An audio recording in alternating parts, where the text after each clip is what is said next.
നിയമപരമായിട്ട് പോയാ ഈ കേസ് നിലനിൽക്കില്ല. വാദി പ്രതിയാവും. കേസെടുത്ത് ഞാനും കോടതി കയറി സമാധാനം പറയേണ്ടി വരും. ഇപ്പൊ എന്ത് ചെയ്യാനാ സാർ പറയുന്നേ? നമ്മൾ നേരത്തെ തീരുമാനിച്ച പോലെ ഒന്നും കാര്യങ്ങൾ നടക്കില്ല.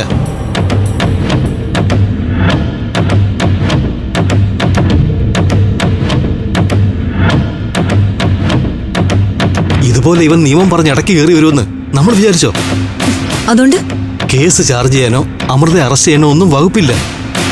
കാരണം ഈ കാശ് കൊടുത്തതിന്റെ ഒരു രേഖയും ദിവ്യപ്രഭയുടെ കയ്യിലില്ല. കൊടുത്തിട്ടില്ല എന്നുള്ളത് നമുക്കറിയാവുന്ന സത്യവും. അത് കോടതി തെളിയിക്കാൻ അവർക്ക് നിഷ്പ്രയാസം കഴിയും.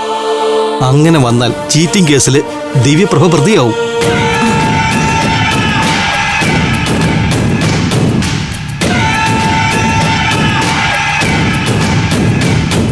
അല്ല സാർ, എന്താ അവൻ പറഞ്ഞതുപോലെയൊക്കെ കുഴപ്പമാവൂ? കുഴപ്പമാക്കിയത് മുഴുവൻ താനാ.